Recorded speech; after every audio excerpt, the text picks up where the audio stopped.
All right, welcome to Closers Are Losers today. So here with our co-host, Matt, over in our Sydney office, we're going to go over some interesting things today. We're going to talk about B.A.N.T and why we are critics of B.A.N.T. If you don't know what that is, that means budget, authority, need, and timing. It's a common word used in like consultative selling circles or B2B sales. We're going to talk about that. We're going to talk also about why a lot of salespeople don't realize that their products or services they sell really have problems. Like I get that so much from people. We're going to discuss that and why that could be causing them to lose sales. Now, if you're brand new to our podcast, I'm the chairman and founder of Seventh Level. Matt here in our Sydney headquarters over in Australia is our CEO that runs the ship tight, does all the hard work. And we're a company that helps sales professionals like you, hearing this show, watching us, coaches, sales executives, and business owners transform the way you sell by learning specific skilled questions and techniques that work with human behavior. That's important rather than against it. We call these neuro-emotional persuasion questioning with the right tonality. Put your prospects at ease, eliminate sales pressure, gets them to persuade themselves.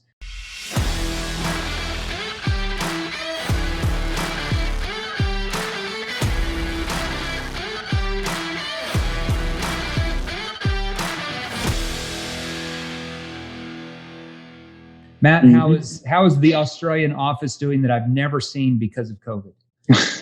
It's going well. It's going very well. I've been gone for 2 weeks, so it's good to be back. You're on a little holiday. Where'd you go? Tell the audience where you went. Everybody's dying to know where you went on this trip for 2 weeks. I went to Noosa in Queensland, so just like little, it's like the tropical area of Australia. So like it's never very cold. Okay, the coldest it gets you could is go like out in the pool. 60. You could get out on the sand and the ocean. Yeah. So I was in the pool with the kids, and it's winter and all that kind of good stuff, and so it's good. And because we're going skiing in New Zealand in like a couple of months, so it was nice to get a little tropical holiday out of the way, which is good. Spend some time with the family. That's crazy with you guys over in Australia. Like your seasons are like it's like you're celebrating Christmas like during the heat wave. It's really hot. Christmas is really hot. I guess you just grow up and not know anything better.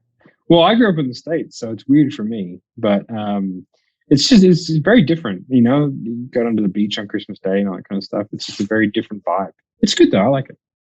July 15th, you're like shivering cold with a freaking coat and scarf on. Makes complete sense. All right. So there was a question asked in our Facebook group. And if you haven't joined the Facebook group yet, you want to do that if you want to get more training. Sales Revolution. Go there now and join the Facebook group. And this guy asked this question yesterday. I posted in there, hey, what do you want us to train you on? What do you need the most help? Posted that in our group of about 7,000 salespeople that we just started. We got all sorts of responses, but I noticed this one guy said this, and he said, can you explain how NEPQ helps real estate agents, car salespeople, and people who sell solar?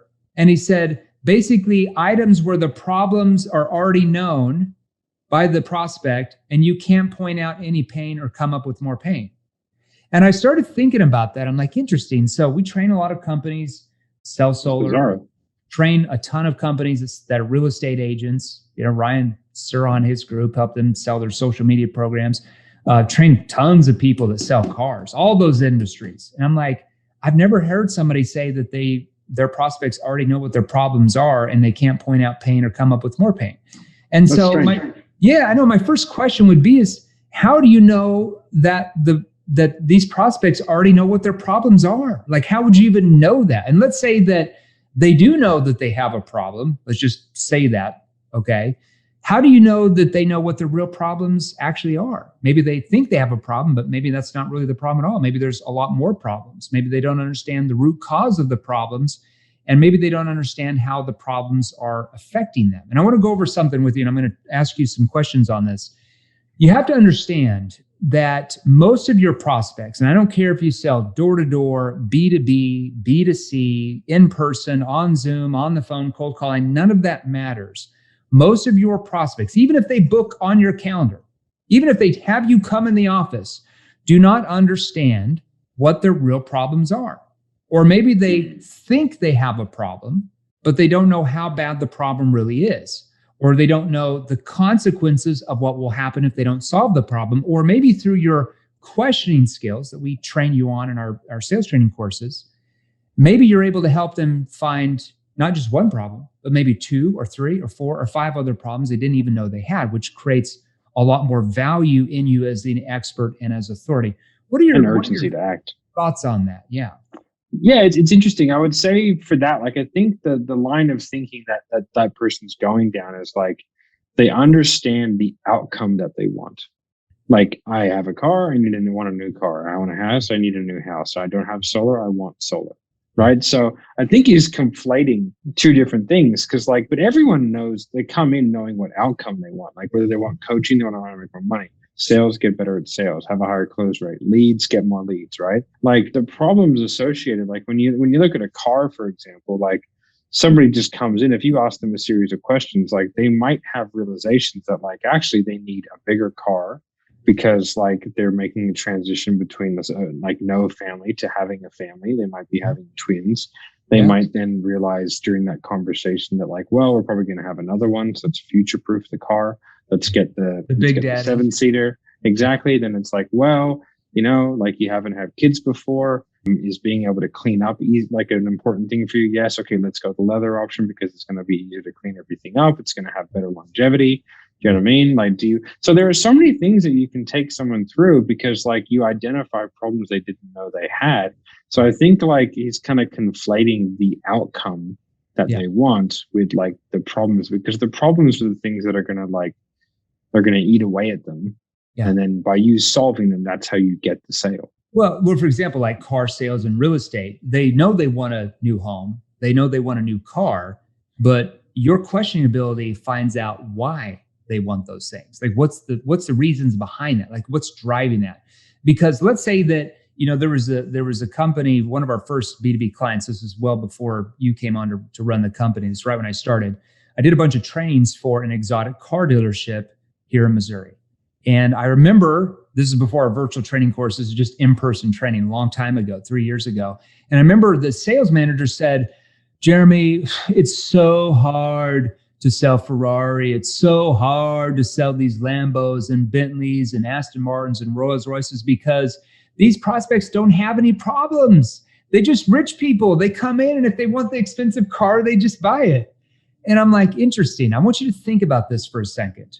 I can assure, and I said something like, you know, I can assure you, like, think about every product or service that's ever been made was made to actually solve a problem. Now, with some products and services, especially like exotic cars or luxury real estate, it's not just solving a problem. Like if you want an exotic car, I mean, because it doesn't solve a problem. Like the problem is not like, I want to go to point A to point B, because if that was the case, you can just get a cheap Kia for 15 grand. Or a Honda Accord for 20 grand and go to point A to point B, right?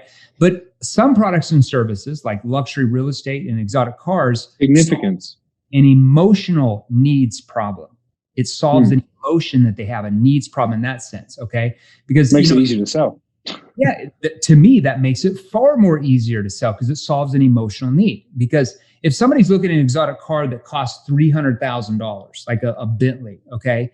They're doing that because it solves an emotional need in their mind. Maybe it gives them more status in their community, they feel like, or maybe more status in the business world to show other people they're successful, to get more clients. Or maybe it causes them to feel that their success has paid off and they want to show their neighbors and friends how successful. Heck, maybe they grew up poor as a child and they've always had an emotional need to show the world that they're successful now.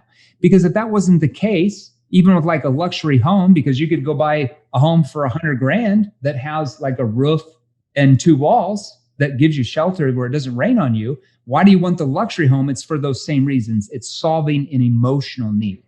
Makes sense? Yeah, exactly. It's the same as like boats and stuff like that. You know, if someone's a billionaire, like obviously money is no longer a resource, it's now a tool, but like there's a reason why like they want the specifics. You know what I mean? So like, especially like when you're talking about like luxury cars, it's like, well, do you want a Ferrari or do you want a Lambo?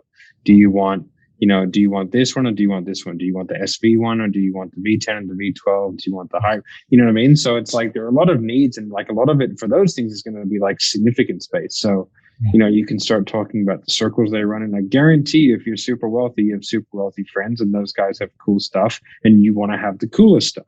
That's how it works. Right? Like you don't have the same status as they do because you don't have the cool stuff like they do.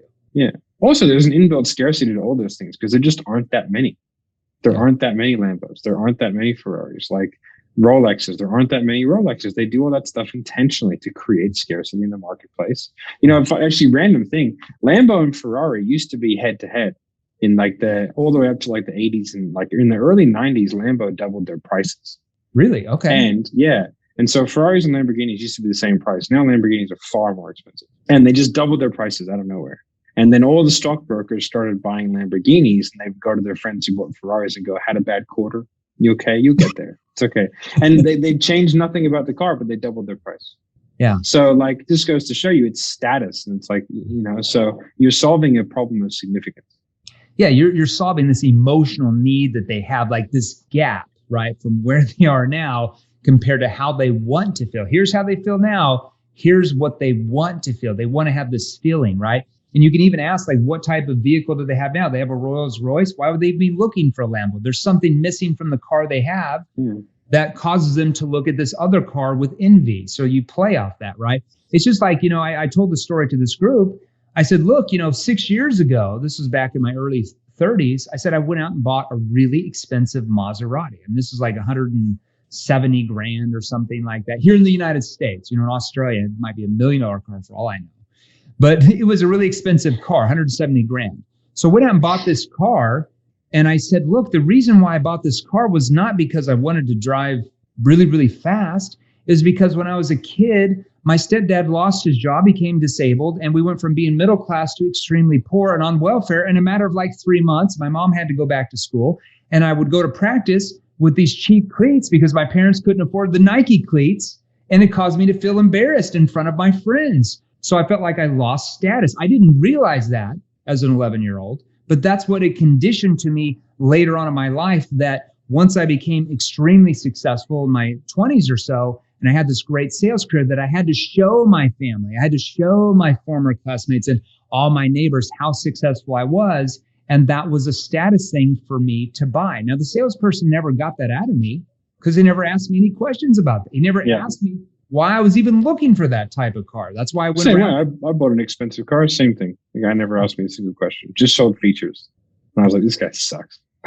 It's like, you could have upsold me into the biggest one if you want. You know what I mean? Like, yeah, I probably would have bought like an Aston Martin that was probably 100 grand more, but it just didn't ask enough questions. So I was like, oh, that's good enough, I guess. Yeah. So yeah, it's quite funny. I think like a lot of people, they believe that their industries are different. And at the end of the day, you're just selling people. And people have problems and people want to solve them. And it's like, even Starbucks is solving a problem. Yeah. Like one of the things I say to people is like, raise your hand if you spent money today. Everyone raises their hand and I go, why did you spend money? It was to solve a problem. I was hungry. I went and got food. Do you know what I mean? So like I solved my problem with money. Yeah. And that's what money is. It's a way to solve your problems. And the more you have of it, the more problems you can solve and the better you can solve them. Yeah. So it's like people are conditioned for that. Yeah. And so all we have to do is be able to come to somebody and really be able to have a really honest and open chat about their problems. And then from there, talk about the solutions. Yeah. And then we take that away, it creates the urgency, and they buy. It's actually to our advantage when you are in sales and your prospects are mistaken, confused, or don't know what their real problems are. That is to your advantage as a sales professional if you know how to ask the right questions that get them to reveal that in their mind. Now, if you don't, you're going to lose a lot of sales. But if prospects already know exactly what their problems are, why do they even need the salesperson? They wouldn't need the salesperson at all. They just go buy something online, like go buy the insurance policy online, go buy the cruise online, go buy this online. They wouldn't need the salesperson at all. It's to your advantage as a sales professional when your prospects are mistaken, confused, and don't know what their real problems are. Same thing in real estate. You don't know why people don't just go buy houses to have shelter. Otherwise, they'd buy the cheap house that was in the ghetto, right? They buy the home because maybe they have more kids and need a bigger home.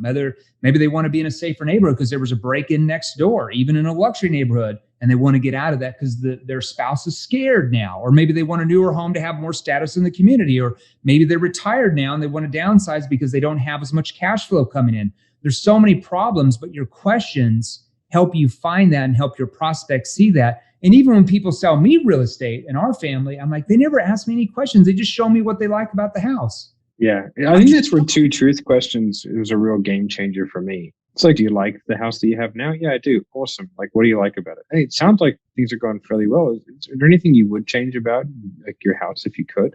Well, yeah, we need an extra bedroom. Well, what do you need an extra bedroom for? Well, my wife's pregnant and stuff like that. Oh, really? When is she due? Now we have a time frame. Now we have a reason to act. Now we have a problem. You know what I mean? And now we can get more specific about what the person wants and needs and what the problems are occurring. And then we can create tension, not pressure, but we can create a tension to move forward so we can get that person to buy the house quicker because they have to start to take the action to transition to like that next part of their life. And I think like it's frustrating when I go and see a house or, you know what I mean? When I go and buy a car or whatever it is, and the person just asks you no questions, they just go through features and benefits. And I'm like, there's got to be someone out here who can ask me a question and sell me into something. You know? I know, it's like a game to me. I just keep going around to different dealerships. I'm like, well, he at least asked me 2 questions, so I guess I'll just buy from him. I don't know. I already won. Yeah. Yeah, exactly. I want to talk about this as well. I want to get your thoughts on this. So another person made a comment, and some of these podcasts, we're just going to go through questions that people make comments on that are important comments that I think everybody that's watching or listening to the show really probably have some of the same questions. And they said, how do you use B.A.N.T? Like I sell SaaS, I sell these, $500,000, $1 million, $2 million solutions to companies and banks. How would I use B.A.N.T to qualify the opportunity? And I always say B.A.N.T is dead and B.A.N.T never really was alive. Here's what I mean by that. Now, if you're not familiar with B.A.N.T, maybe you sell B2C or door-to-door, you've never sold B2B like complex selling environment. B.A.N.T is an acronym for budget, authority, need, and timing. Budget, authority, need, and timing. And it's a technique that many companies teach their salespeople to help them qualify, they say, an opportunity, okay? So the argument is that if the prospect has no budget, you're not talking to the decision maker, they don't need the product or service, and the timing just isn't right, then there's no sale to be made. Now, on the surface, that might make a little bit more sense, but let me explain, and Matt, you can chime in here because I know you have a lot of thoughts on this. This is a complete backwards way of thinking of what selling really is, okay? This is a perfect example of whoever, and I don't even know who came up with B.A.N.T. Like I've been researching, like who came up with B.A.N.T? Nobody knows. It just happened one day in corporate America. But whoever came up with B.A.N.T, it's an example of whoever that was doesn't understand human behavior. They don't understand how this puts salespeople in a position of weakness and excuses on why they can't sell. And this technique it's outdated, it's overused, and basically everything we train against doing with NEPQ. So I'm going to break this down for a second. I want you to chime in here. All right, so let's talk about the budget part of that. The first part, budget, B for budget. So that part teaches you that before you can do anything, you have to see if they have the budget for what you're offering. Okay, before you go into presentation, talk about your solution, before you really ask any questions, you're finding out if they have the budget. And that's typical in a B2B complex selling environment, not really B2C. But here's the problem that that you don't understand. Like we just mentioned, right? Most of your prospects, when you first talk to them, don't even know they have a problem. Or maybe they don't know how bad the problem is that they think they had. Or maybe they don't know the ramifications of what will happen if they don't solve the problem. Or maybe through your advanced questioning that we teach in our sales training courses, like we mentioned a minute ago, you're able to help them find 2 or 3 or 4 or 5 other problems they didn't even know they had when you first started talking to them, okay? So how could they, as a company, properly budget or create a budget for problems they didn't even know existed before you had the conversation with them that pulled out more problems? You see the issue with that, right?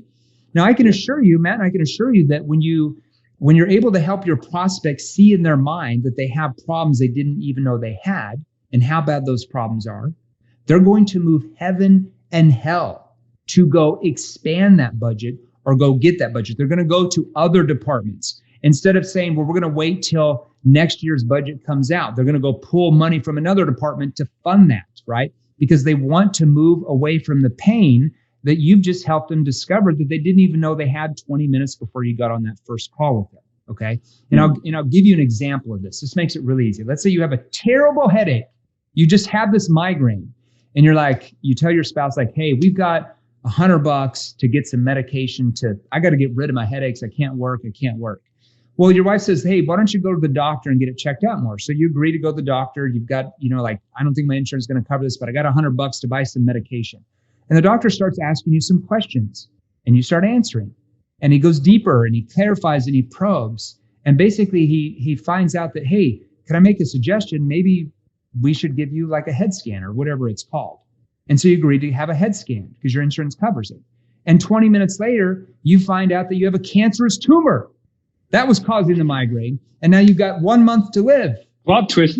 And your insurance isn't going to cover most of it. And you're going to need an extra $100,000 for surgery to remove the tumor so you can live. Well, the hell with the $100 budget, right? Once you realize you have a problem you didn't know you had, you're going to go out and find the budget to solve it. Thoughts? Yeah, absolutely. Like, I think a lot of those things come from people who just want lay down sales, So it's like, if it's not a lay down sale, if they don't have the budget, then don't try. There is something to that, I think, in some circumstances, but I think for like most of the time, I think we should really uncover the problems first, and then we can allocate a budget to solving the problem, because the way that, especially with a complex selling environment, like line items matter. Yeah. And so like they might not have the budget for sales training, but they might have the budget for sales training and also consulting. Do you know what I mean? Or like whatever line items you choose to come under, like they can find budget and move money from one side to the other. Like what you did with Google, they had to pool budgets to kind of get you on to help train Google because you found problems that you had. So Google, billions of dollars, we don't have the budget for another 8 months until next year's budget comes on. They said that within the first 3 minutes of our conversation when we sat down in their boardroom. Literally, within the first 3 minutes. But over the next 20 minutes, through my questioning, I helped them see how many problems they had and how many millions of dollars they were losing every week because they didn't have the right skills for their salespeople, and how much money it was costing them in attrition losing salespeople. And by the end of that 30-minute conversation, guess what? They went and got the budget from another department and moved it up and paid for that a week later. Yeah. Now, if I had used B.A.N.T and said, it's not an opportunity, guys. It's not the right timing. It's not the right timing for Google. They just don't have the budget for this. It doesn't make any sense. Just people who want lay down sales. And I think like if you have a crazy abundance of opportunity where if someone isn't a lay down sale and you can move on to the next one and close the deal the same day, yeah, man, like go for it. Do you know what I mean? But that's not the environment that most of us are in. Yeah. And I think that like with a good quality skilled questioning and like NEPQ techniques and a proper sales process, you can maximize the opportunities that you have in front of you. Yeah. And I think a lot of the reason why salespeople don't make as much money as what they want to is because they lack the ability to maximize opportunity. And that's really all it is. Or even see there's an opportunity to be made. I've had many conversations that started out with, hey, like this isn't the right time. I don't have the budget for this right now. I'm just sort of looking for when I am ready. It's not a problem. You know what I mean? Like, we'll see about that. Like it's okay, cool. Well, if we find a problem big enough, you're going to want to solve it now. Yeah, exactly. Right. Now let's talk about the second part. Let's talk about authority. Okay. So this is just really, really very important here. So unless you're selling like very cheap products, like magazine subscriptions door to door, or they're smaller ticket items or B2C consumers like insurance policies, cars, homes, like that. Basically, if you sell anything B2B, there's really no such thing as one decision maker unless it's like a small mom and pop store. Okay. According to Forbes, I just read this a couple months ago, the average company from SMB size to large enterprise has 6.8 decision makers. That's the average. Large enterprise companies sometimes have as many as 20 different decision makers plus, okay? So realistically, the first person you talk to in that company, let's say it's a C-level executive, more than likely, is not going to be the ultimate decision maker. Maybe just someone who's going to influence the decision, but probably not the final decision. So if you say this person doesn't have the authority and then you get off the call because they don't have the authority, you're just losing deals you could be making. So the decision makers are going to be a mixture depending on the size of the company, depending on what they sell. Could be the CEO, the head of a department. Let's say if you sell advertising or lead gen, the head of the marketing department. Or what about the people responsible to implement the changes? Those are going to be decision makers, or at least influencers on, let's say if you sell software or systems, and they might push back because they don't want to change, or maybe they try to influence their boss not to go with your solution because they might feel threatened that they're going to lose their job. So there's so many VP of sales trick. Yeah, VP of sales that's responsible of training the salespeople. Sometimes we get that. So we have to maneuver around that because we realize that that person might try to influence the ultimate decision maker. So we have to get them on board as well, right? So one question, because I know everybody wants like, what's the question to use? So one question you want to use to navigate that is you can simply say, John, can you walk me through your company's decision making on solving problems like this? Or who besides you in the company would be over approving the budget to be able to solve these problems? Or can you walk me through your company's decision-making process so I understand that better? Instead of saying, are you the decision maker? Or can you get the decision makers? That sounds cheesy and cheap. You don't want to do that. Thoughts on that? Yeah, that's perfect. And even in selling small business stuff, do you know what I mean? Like if you're selling business coaching or like that, that's a key question to ask during that sales process, because if someone does, someone is a husband-wife team, that wife's making the call. I hate to break it. But you know what I mean? So yeah, it's such an important thing to ask, and you have to ask in the right way. And I think that way of like, can you help me understand the decision-making process of the business around solving these problems is such a good way to put it, because it just diffuses all of the resistance against it. And people are like, oh yeah, this is what it is. You're associating the problem with the other decision makers to solve the problem. So you're always focused on the problems and getting them where they want to go. Let's talk about need for a second, and then timing. And then I've got a hard stop. All right. So at this point, let's talk about need. First of all, if you want to be a top sales professional, if you want to be a top company, you got to stop selling to their needs. You have to learn how to sell to their real problems. Completely different. Okay. Just because your prospects think that they need something doesn't really mean that they don't, or they do. Okay. As the saying goes, you don't know what you don't know, right? Especially in the beginning. So all it requires are you asking the right questions at the right time that triggers the prospect to start seeing that they have many more problems than they thought they had, and what those problems are doing to them and the company's bottom line and the consequences of how bad that will be if they don't do anything. That's what you're selling to. Now, timing will just take care of itself, okay? Because your questioning skills, just like we had that story with Google, one of our first B2B clients, okay? Corporate clients. Timing will take care of itself, even if they say it's not the right time, like you mentioned a minute ago at the beginning of the call. Through your questioning skills, like you mentioned, helps them build urgency in their mind that once they figure out what their problems are from your question ability, the root causes, how their problems are affecting them, consequences, ramifications, they don't do anything, and about where they could be once the problem is solved. Human beings, our nature tells us to build urgency. When we relive the pain, we want to get away from that pain. And we want to do that now once we realize the pain we have, rather than later down the road. That is why B.A.N.T is bunk and doesn't really work. B.A.N.T is bunk. Hashtag B.A.N.T is bunk. Hashtag B.A.N.T is bunk. I actually got that from a good guy that I interviewed once named Keenan, who has a good book on that. And he said, B.A.N.T is bunk. And I'm like, I'm going to use that tagline, B.A.N.T is bunk. I love that. I like it. I like that. All right, man. Hey, great. Any last thoughts from you, my man? Okay. Come join our sales revolution. Join our sales revolution. All right. So if you want to get more tips and training and skills and learn how to sell a lot more of your products and services easy, go to Sales Revolution. There should be some button here to join Sales Revolution. Click on it. There'll be 2 or 3 questions our group asks you, so we know what industry you're in, what you sell, kind of what you're looking for training wise. Hit that button, join. We go live in there about 4 to 5 times a week. We give away a lot of value as well. And then you want more details about how we can help you sell a lot more of your products and services, you'll see links in there. You can message us. We can message you more details, how we can help you as well. Matt, keep the Sydney office warm. It's getting later here. Got to head off to a ball game. Enjoy the rest of the workday. I'm already done with work. You're just starting. Just starting, buddy. 24/7.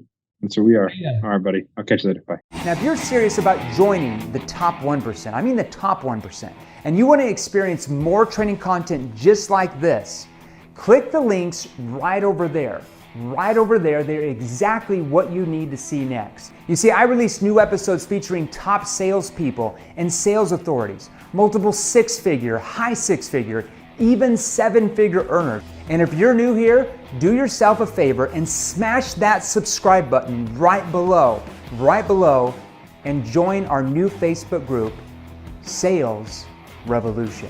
You see, it's free, and there's a link in the description below just for you. We put it there for you. Finally, I make posts on Facebook and Instagram each and every day with more tips and training, so be sure and follow me and turn on your notifications. So make a comment in the first 7 minutes to any of my latest posts, share this episode, and there's a very real chance that you're gonna win some killer prizes. And here's the thing, don't sit on the sidelines. Don't be like everyone else. Get into the game.